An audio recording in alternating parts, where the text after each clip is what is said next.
First of all तो recording start करते हैं, फिर शेयर स्क्रीन।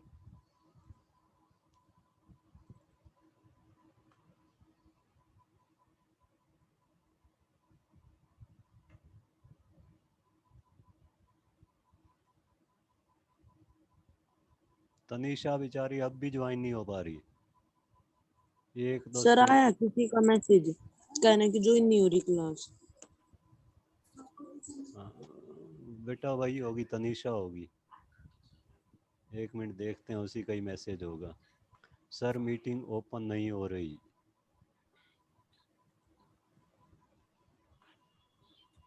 एक मिनट इसको मैसेज कर देते हैं।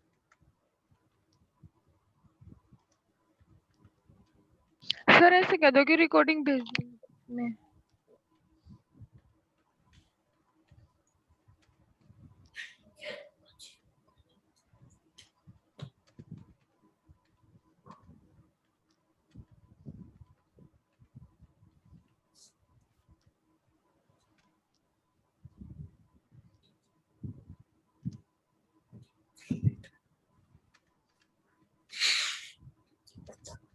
सर फिर मैसेज है।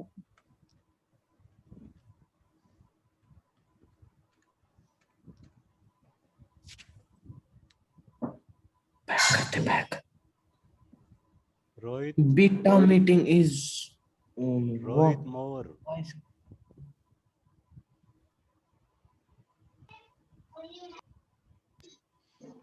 यस, तो सबसे पहले तो मैं तुम्हें फिर से बता रहा हूँ स्क्रीनशॉट कैसे लेते हैं। पहले भी बता चुका हूँ। पार्टिसिपेंट्स निकाले, जैसे मैं पार्टिसिपेंट्स का स्क्रीनशॉट लेना चाहता हूँ, इसको निकालो। प्रिंट स्क्रीन का बटन होगा तुम्हारे कीबोर्ड पे, उस पर क्लिक करो। उस पर क्लिक करते ही ये तुम्हारा पूरी स्क्रीन कैप्चर होके क्लिप बोर्ड में चली जाएगी। फिर दूसरा कोई भी डॉक्यूमेंट निकाल लो, जैसे मैंने MS वर्ड का डॉक्यूमेंट निकाल लिया। यहाँ पे आके राइट क्लिक करके पेस्ट, तो ये फर्स्ट स्क्रीन तुम्हारी कैप्चर होके आ गई। इसी तरह फिर सेकंड स्क्रीन पे जाओ। ये हम स्क्रीनशॉट कंप्यूटर में कैसे ले सकते हैं ये बता रहा हूँ, ठीक है। सेकंड स्क्रीन पे जाओ। सेकंड स्क्रीन पे जाके फिर से प्रिंट स्क्रीन का बटन प्रेस करो, ठीक है। फिर से इसको मिनिमाइज करके और MS वर्ड वाला डॉक्यूमेंट ओपन कर लो। यहाँ पे आके फिर से या तो राइट क्लिक करके पेस्ट, या फिर Ctrl+V। उसका शॉर्टकट क्या होता है, Ctrl+V, ठीक है। अब फिर से नेक्स्ट स्क्रीन पे आ जाओ। यहाँ पे फिर से प्रिंट स्क्रीन, और यहाँ पे आके Ctrl+V।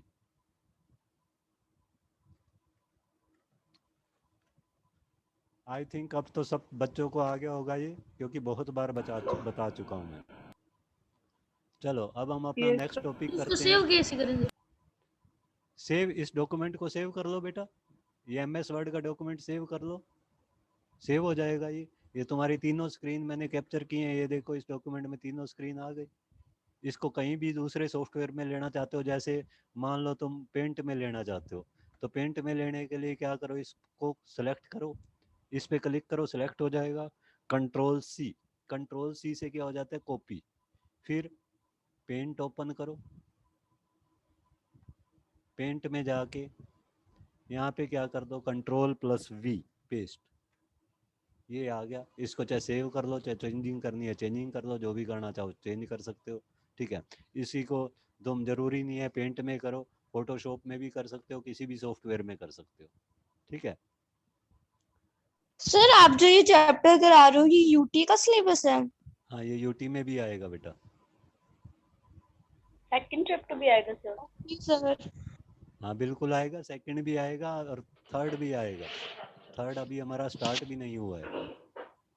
तो फिर यूटी तो फिर कुछ ही दिन बच रहे हैं। 29 को है बेटा, उससे पहले मैं करवा दूंगा, don't worry.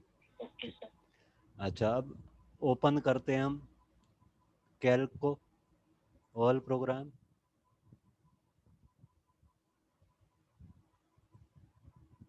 Start all programme. All programme के अंदर ओपन ऑफिस, ओपन ऑफिस के अंदर ओपन ऑफिस कैल्क। कल मैं तुम्हें बता रहा था डॉलर के बारे में, यानी कि एब्सोल्यूट रेफरेंसिंग के बारे में। वो हमारा टॉपिक बीच में रह गया था, वो फिर से बता देता हूँ। वैसे ये सिलेबस में नहीं है, बट ये चीज़ तुम्हें पता होनी चाहिए, ठीक है। रिलेटिव रेफरेंस क्या होता है, एब्सोल्यूट रेफरेंसिंग क्या होती है। निर्भय, निशा सर गलती बेटा, से टच हो गया। निशा, सर ये गलती से कोई बात नहीं, बात नहीं। सर मीटिंग होती है सर, इसमें कई बार आवाज अपने लग जाती है टीचर्स की। टीचर्स की आवाज़ दबने लग जाती है। यस सर, जैसे कि पहले नॉर्मल आ रही है, एकदम से बिल्कुल कम हो जाती है, आती तो है पर बिल्कुल कम हो जाती है, फिर वापस से तेज हो जाती है। बेटा मेरी इंटरनेट की वजह से होता है। हाँ, सर नेट ये कनेक्ट, नेटवर्क प्रॉब्लम से होता है। नेटवर्क प्रॉब्लम से भी कई बार हो जाती है। और कई बार जैसे मेरा तो माइक में थोड़ी सी प्रॉब्लम है, वो शायद कल ठीक होके मेरे को मिल जाएगा दूसरा, ठीक है। उसके बाद आई थिंक नहीं आएगी ये प्रॉब्लम। सर आपकी तो क्लियर आती है। मेरी क्लियर आती है, Yes. चलो। Yes sir. फिर नेटवर्क नो प्रॉब्लम सर, के कई कारण हो बार सकता कम है बेटा। आवाज आती है, कई बार ज्यादा आ जाती मैं एक एग्जांपल बता रहा था तुम्हें, सिंपल इंटरेस्ट वाला, वो पता नहीं कहाँ चला गया। उसको मैंने सेव तो किया था, सिंपल इंटरेस्ट के नाम से ही शायद सेव किया था। कौन सी शीट तुम्हारी ओपन की थी, सिनेरियो वाली या कंसोलिडेट वाली? शायद सिनेरियो ही था सर। Yes, sir. यहाँ पे तो डाटा नहीं है। चलो हम दोबारा से टाइप सर कर हो देते हैं। सकता है वाले। ये सपोज हमारे पास ये डाटा है, यहाँ पे है प्रिंसिपल, नेक्स्ट कॉलम में हमारे पास रेट, और नेक्स्ट कॉलम में हमारे पास टाइम। हम क्या कैलकुलेट करना चाहते हैं, सिंपल इंटरेस्ट। सिंपल इंटरेस्ट का फॉर्मूला कोई बता सकता है तुम्हारे में से? Yes sir, P Sir, into P R into R divided by 100. time Yes, by very good. 100. P into R into T divided by 100। Divided by 100. अब मान लो मेरे पास कुछ डाटा Yes. दिया हुआ है, ये 50,000 प्रिंसिपल है। सेकंड केस में मेरे पास 70,000 प्रिंसिपल है। थर्ड केस में मेरे पास 40,000 प्रिंसिपल है। फोर्थ केस में मेरे पास 55,000 प्रिंसिपल है। और फिफ्थ केस में मेरे पास 68,000 प्रिंसिपल है। और इन सब का अलग अलग रेट ऑफ इंटरेस्ट है। 50,000 का रेट ऑफ इंटरेस्ट है 8, 70,000 का रेट ऑफ इंटरेस्ट है 10, इसका है 7, 40,000 का, 55,000 का है 6, और 68,000 का है 12। ये मेरे पास रेट ऑफ इंटरेस्ट है। और ये टाइम दिया हुआ है, suppose 5 year, 3 year, 1 year, 2 year and 6 year. अब मैं इसका सिंपल इंटरेस्ट निकालना चाहता हूँ। सिंपल इंटरेस्ट के लिए मैं यहाँ फॉर्मूला यूज़ करूँगा। फॉर्मूला क्या यूज़ होगा, principal into rate into time divided by 100। यानी कि पहले फॉर्मूला किससे बिगिन होता है, हमेशा इक्वल से। हम इक्वल का साइन लेंगे। प्रिंसिपल, प्रिंसिपल हमने कहाँ पे टाइप किया हुआ है, प्रिंसिपल हमारा टाइप्ड है यहाँ A2 में, तो इक्वल A2 इंटू के लिए इसमें कौन सा साइन यूज होता है, स्टार, स्टार साइन यूज करो।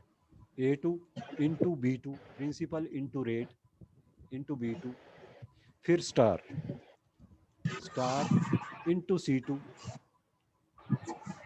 Means principal into rate into time divided by 100, divided by 100। ये क्या आ गया, हमारा इंटरेस्ट बता दिया इसने।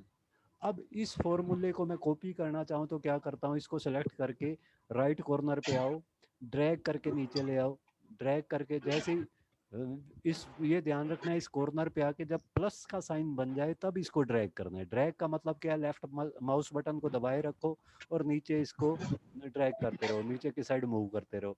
इससे क्या होगा, ये हमारा सबका सिंपल इंटरेस्ट निकाल दिया। ये तो सब कर लोगे, इसमें तो कोई प्रॉब्लम नहीं है किसी को। No sir. अब No, sir. ये अपने आप फर्स्ट में मैंने फॉर्मूला क्या लिया था, A2 into B2 into C2। Second में ऑटोमेटिकली क्या हो गया A3 into B3 into C3। Third में ऑटोमेटिकली हो गया A4 into B4 into C4। ये ऑटोमेटिकली कैसे चेंज हो गया?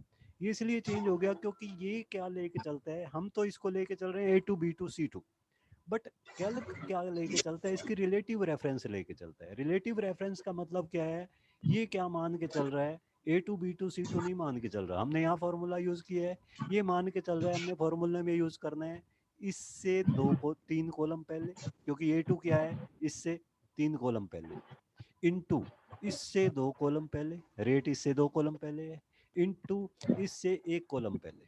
तो ये इसकी रिलेटिव रेफरेंस लेके चलेगा, ना कि एब्सोल्यूट। फिक्स रेफरेंस नहीं लेगा, रिलेटिव लेगा। यानी कि इसने रेफरेंस क्या ली, इसने एड्रेस क्या लिया, जिस फॉर्मूले में हम जिस सेल में हम फॉर्मूला यूज कर रहे हैं उससे 3 कॉलम पहले, इनटू उससे 2 कॉलम पहले, इनटू उससे 1 कॉलम पहले।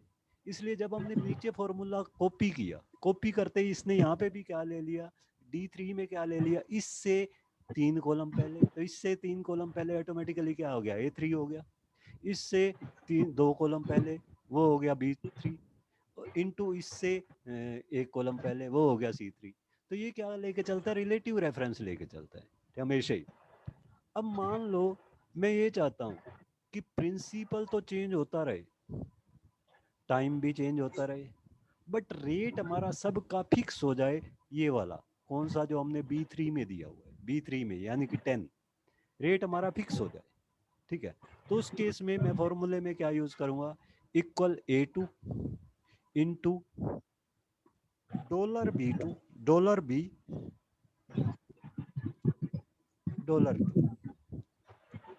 $2 $B $2 का मतलब क्या है कि रेट मेरा फिक्स है, B2 वाला ही आएगा हमेशा, चेंज नहीं होगा। अब इस फॉर्मूले को कॉपी करो, नीचे वाला मैं एक बार डिलीट कर देता हूँ, सेलेक्ट करके डिलीट बटन प्रेस किया, डिलीट ऑल, ये डिलीट कर दिया, ठीक है। अब इस फॉर्मूले को कॉपी करो, अब फॉर्मूले को कॉपी करो तो देखो तुम सेकंड में क्या आ गया, A3 into B2 into C3। नीचे वाले में भी क्या आ गया, A4 into B2 into C4। नीचे वाले में भी क्या आ गया, A5 into B5 B2 into C5। यानी कि A भी चेंज हो रहा है, C भी चेंज हो रहा है, लेकिन B वही B2 को ही लेके चल रहा है। क्यों? क्योंकि यहाँ पे हम क्या ले रहे हैं, एब्सोल्यूट रेफरेंसिंग ले रहे हैं। जैसे ही हम डॉलर साइन यूज कर देते हैं कॉलम के हेडिंग से पहले भी, मीन्स कॉलम लेटर से पहले भी और रो नंबर से भी पहले, तो वो क्या हो जाता है, एब्सोल्यूट एड्रेस बन जाता है। एब्सोल्यूट एड्रेस का मतलब क्या है, ये फॉर्मूला में चेंज नहीं होगा। इज इट क्लियर नाउ क्या होता है एब्सोल्यूट यस रेफरेंसिंग? सर, तो यस इस तो जो तुम सिनेरियो एनालिसिस वगैरह में तुम कह रहे थे ये डॉलर क्यों आ रहा है फॉर्मूले में, वो डॉलर इसलिए आ रहा है क्योंकि वहां पे वो क्या लेके चलता है, फिक्स्ड रेफरेंसिंग लेके चलता है, ठीक है, इसलिए वहां पे डॉलर आ रहा था। अब हमारा जो नेक्स्ट मेन टॉपिक है हमारे सिलेबस का, वो अब हम करते हैं। कैल्क की बुक में शेयर कर देता हूँ। डी के अंदर ए के अंदर असाइनमेंट, ये मैंने फोल्डर्स बनाए हुए हैं, उसके अंदर 10th के अंदर बुक, इसमें सारा बुक का मटेरियल है। इसमें कैल्क नाम का एक फाइल बनाई हुई है, उसके अंदर तुम्हारा पूरा कैल्क वाला लेसन है, ठीक है। ये सिनेरियो एनालिसिस तो हमारा हो चुका है, ठीक है। खुशबू बेटा मैं तुम्हारे पास पिछली सारी रिकॉर्डिंग भेज दूंगा, क्योंकि तुम आज कल में ही ज्वाइन किया है तुमने, तो मैं स्टार्टिंग से तुम्हारे पास कैल्क की फर्स्ट वीडियो से स्टार्ट करके सारी भेज दूंगा। ये सारी रिकॉर्डिंग वीडियो मेरे पास पड़ी हुई हैं, ठीक है सर। ग्रुप में ही सेंड कर, यस सर। तो ग्रुप में ही सेंड कर दूंगा, जिसको भी देखनी होगी देख लेंगे, ठीक है। नेक्स्ट टॉपिक था हमारा रिलेटिव एंड, ये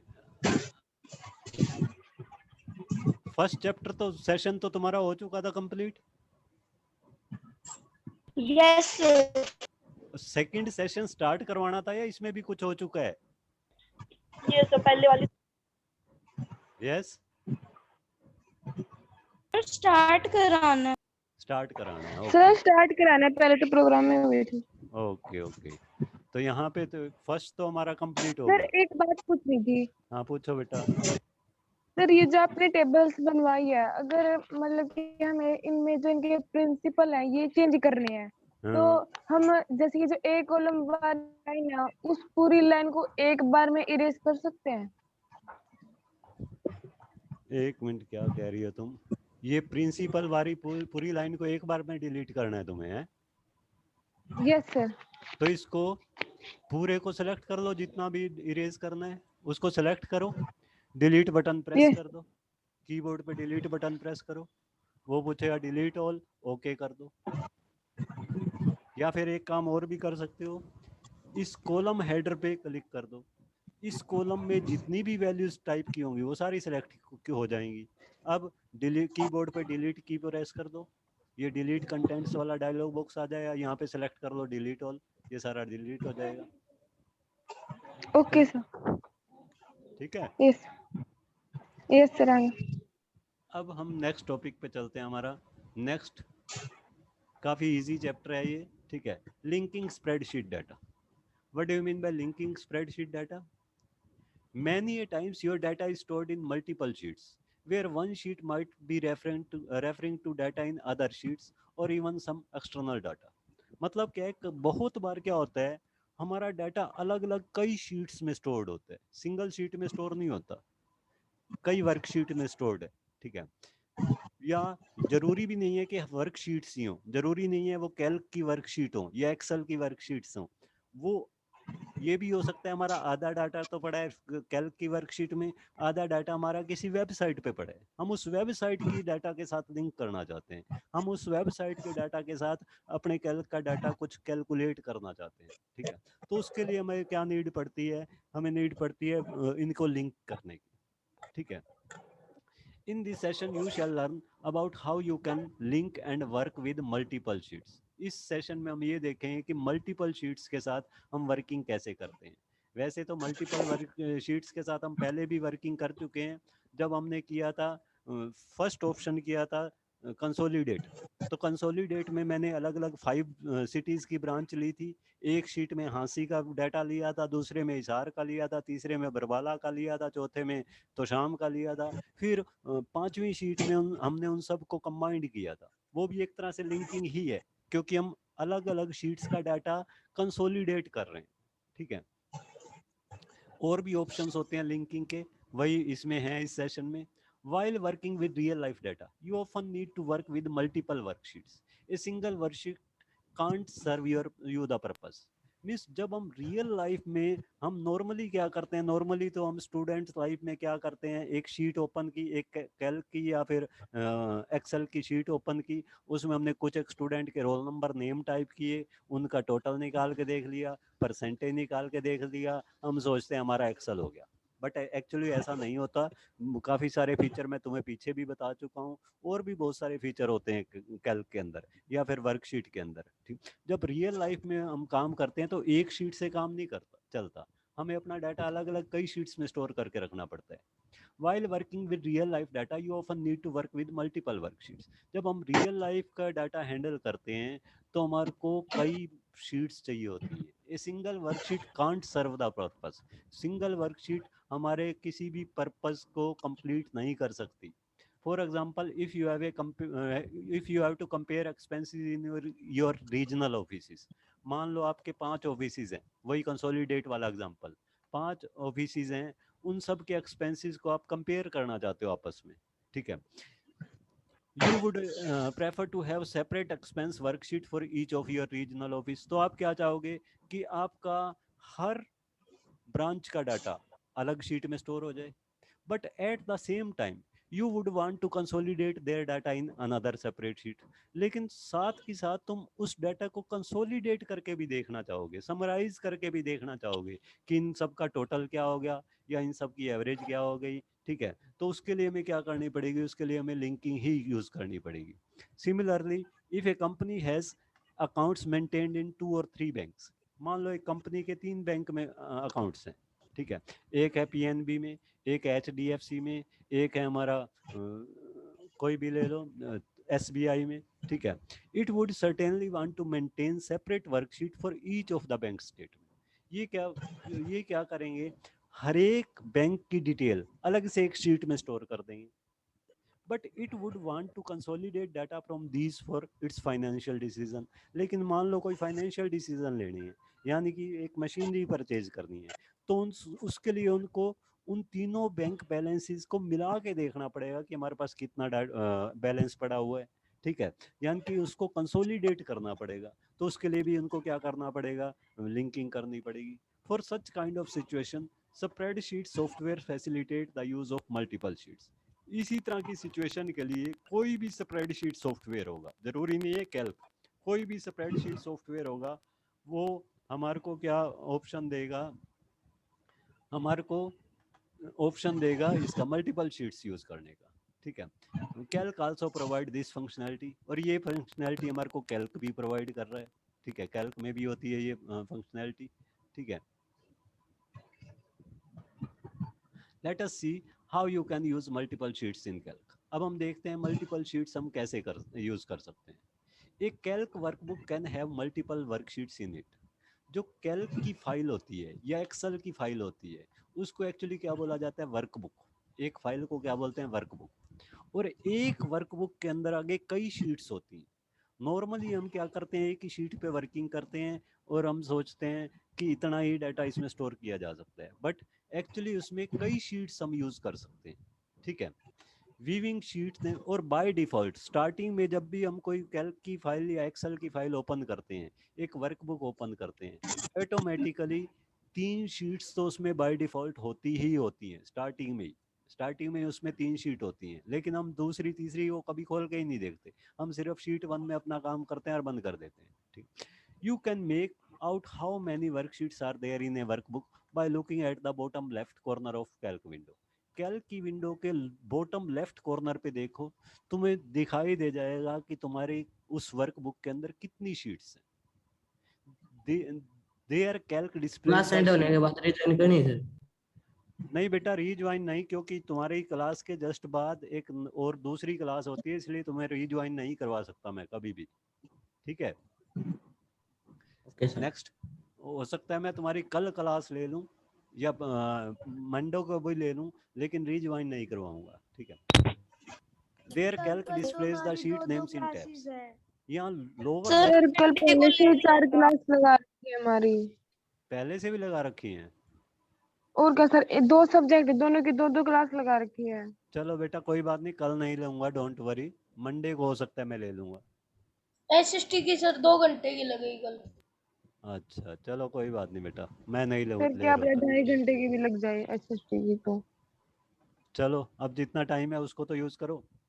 देयर कैल्क डिस्प्लेज, मतलब लोअर लेफ्ट कॉर्नर पे देखो, यहाँ तुम्हें कैल्क डिस्प्ले कर देगा कि कितनी शीट्स तुम्हारी इस टाइम इस वर्कबुक में है। शीट 1, शीट 2, शीट 3 ये दिखा रहा है। इट मीन्स 3 शीट्स हैं।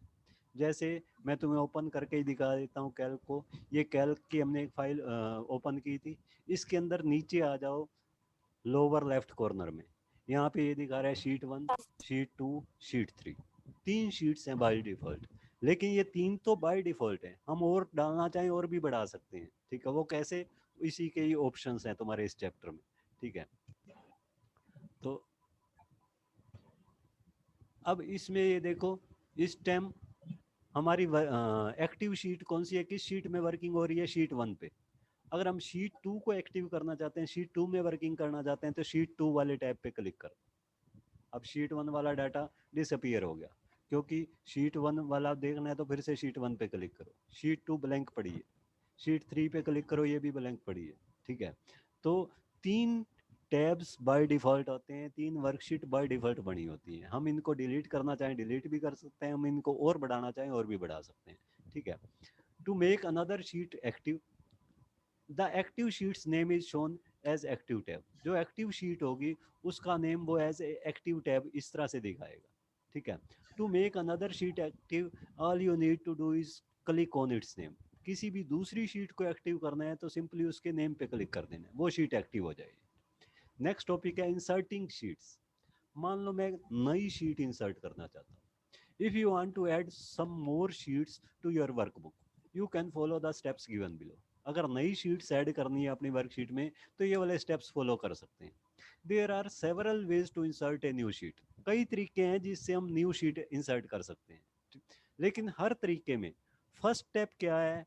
फर्स्ट स्टेप है हमें वो शीट सेलेक्ट करनी पड़ेगी जिससे पहले हम नई शीट देना चाहते हैं या फिर जिसके बाद हम नई शीट देना चाहते हैं। मीन्स पहले हम उस शीट को सेलेक्ट करेंगे जिससे पहले या जिसके बाद में हम नई शीट देना चाहते हैं, ठीक है। There are several ways to insert a new sheet. The first step in all cases is to select the sheet that will be next to or after the new sheet. कई तरीके हैं लेकिन सब में फर्स्ट स्टेप क्या है? उस sheet को सेलेक्ट करना जिसके बाद तुम इंसर्ट करना चाहते हो या जिससे पहले इंसर्ट करना चाहते हो। उसके बाद क्या करना है? पहले तो शीट को सेलेक्ट करना है, then do any of the following, इनमें से कोई भी एक ऑप्शन यूज करो। Select the sheet that will be next to और आफ्टर द न्यू शीट। पहला स्टेप तो वही हो गया, वो शीट सेलेक्ट करो जिससे पहले या बाद में तुम इंसर्ट करना चाहते हो। उसके बाद तुमने क्या करना है? ऊपर मेन्यू में जाना है, मेन्यू में जाके ऑप्शन दिखाई देगा तुम्हें, इंसर्ट मेन्यू शो होगी। इंसर्ट मेन्यू पे क्लिक करोगे तो इस तरह से ड्रॉप डाउन मेन्यू आएगी। ड्रॉप डाउन मेन्यू में एक ऑप्शन आएगा शीट, इंसर्ट शीट, इस पे क्लिक करो। या फिर एक काम और भी कर सकते हो, इसकी बजाय तुम और भी कर सकते हो, जिस शीट से पहले या बाद में तुम्हें इंसर्ट करना है वहां पे आके राइट क्लिक कर दो, उसके टैब पे आके। जैसे मैं मान लो शीट 2 से पहले करना चाहता हूँ तो शीट 2 के टैब पे आओ, यहाँ पे राइट क्लिक कर दो, ठीक है, राइट क्लिक कर दो, ठीक है। या फिर एक तीसरा मेथड और भी है, ये शीट 1 शीट 2 शीट 3 दिखा रहा था, इन तीनों के बाद एक ब्लैंक स्पेस दिखाता है, यहाँ पे सिंपली क्लिक कर दो, यहाँ पे क्लिक कर दो। तो तीनों मेथड से चाहे कोई भी मेथड तुम यूज करो, उनके बाद क्या होगा? Calc will now display insert sheet dialog, एक डायलॉग बॉक्स आ जाएगा, इंसर्ट शीट डायलॉग, इस तरह से, where you can enter the sheet name. यहाँ पे insert sheet dialog, insert sheet dialog में कुछ ऑप्शंस आएंगे। क्या ऑप्शन आएंगे? Before current sheet, after current sheet. अगर हम नई शीट करंट शीट से पहले चाहते हैं, एक्टिव शीट से पहले चाहते हैं, तो बिफोर करंट शीट वाला ऑप्शन सेलेक्ट कर लेंगे। आफ्टर करंट शीट, अगर हम करंट शीट के बाद चाहते हैं यानी कि एक्टिव शीट के बाद चाहते हैं, तो आफ्टर करंट शीट वाले पे क्लिक कर देंगे। नीचे पूछेगा नंबर ऑफ शीट्स, कितनी शीट्स इंसर्ट करनी है।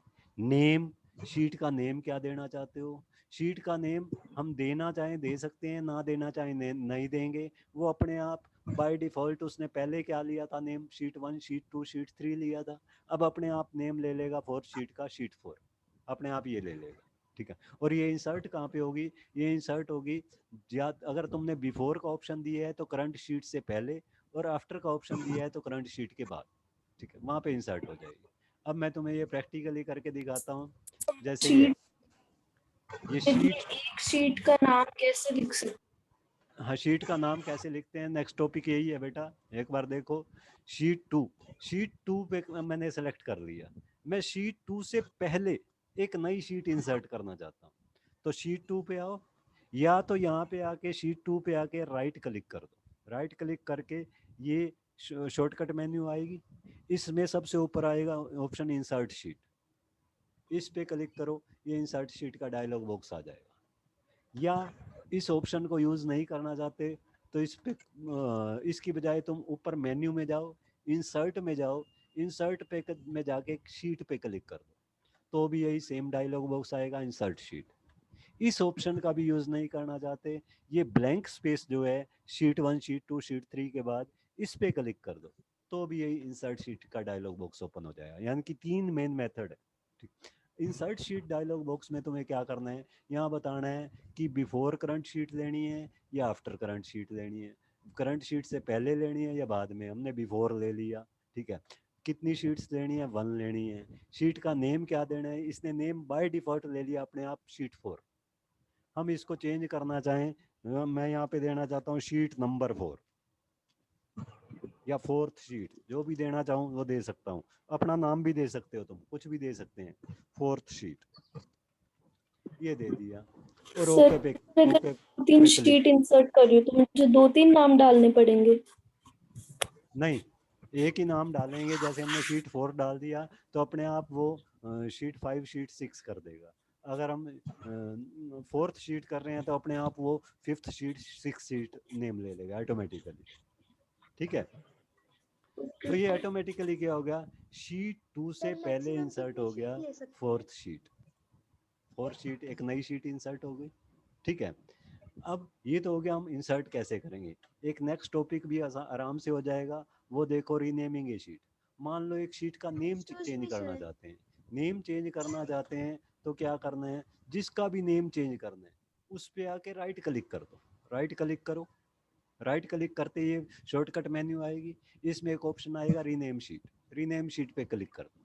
ठीक है, या फिर जिस भी शीट का नेम चेंज करना है उस पे जाके डबल क्लिक कर दो। डबल क्लिक करोगे तो भी क्या आएगी, ये रीनेम शीट आएगी। रीनेम शीट में जाके ये पूछेगा नेम, वहाँ पे नया नेम टाइप कर दो, ओके कर दो। उससे क्या होगा, शीट का नेम चेंज हो जाएगा। जैसे इसको मैं एग्जाम करके दिखाता हूँ प्रैक्टिकली। मान लो इस शीट 2 का मैं नेम चेंज करना चाहता हूँ, यहाँ पे डबल क्लिक कर दिया, डबल क्लिक करते ही रीनेम शीट का ऑप्शन आ गया। या फिर शीट 2 पे जाके मैंने राइट क्लिक कर दिया, यहाँ पे शॉर्टकट मेन्यू आई, यहाँ से सेलेक्ट कर दिया रीनेम शीट, तो भी यही डायलॉग बॉक्स आ गया। इसका नेम चेंज कर दो, कुछ भी नेम कर दिया मैंने, ABC कर दिया, ABC, ओके। ओके करते ही ये ऑटोमेटिकली अब शीट 2 का नेम क्या हो गया, ABC हो गया। तो हम इस तरह से शीट का नेम भी चेंज कर सकते हैं। Is it clear? Okay sir. Yes sir. चलो नेक्स्ट टॉपिक तो बेटा नेक्स्ट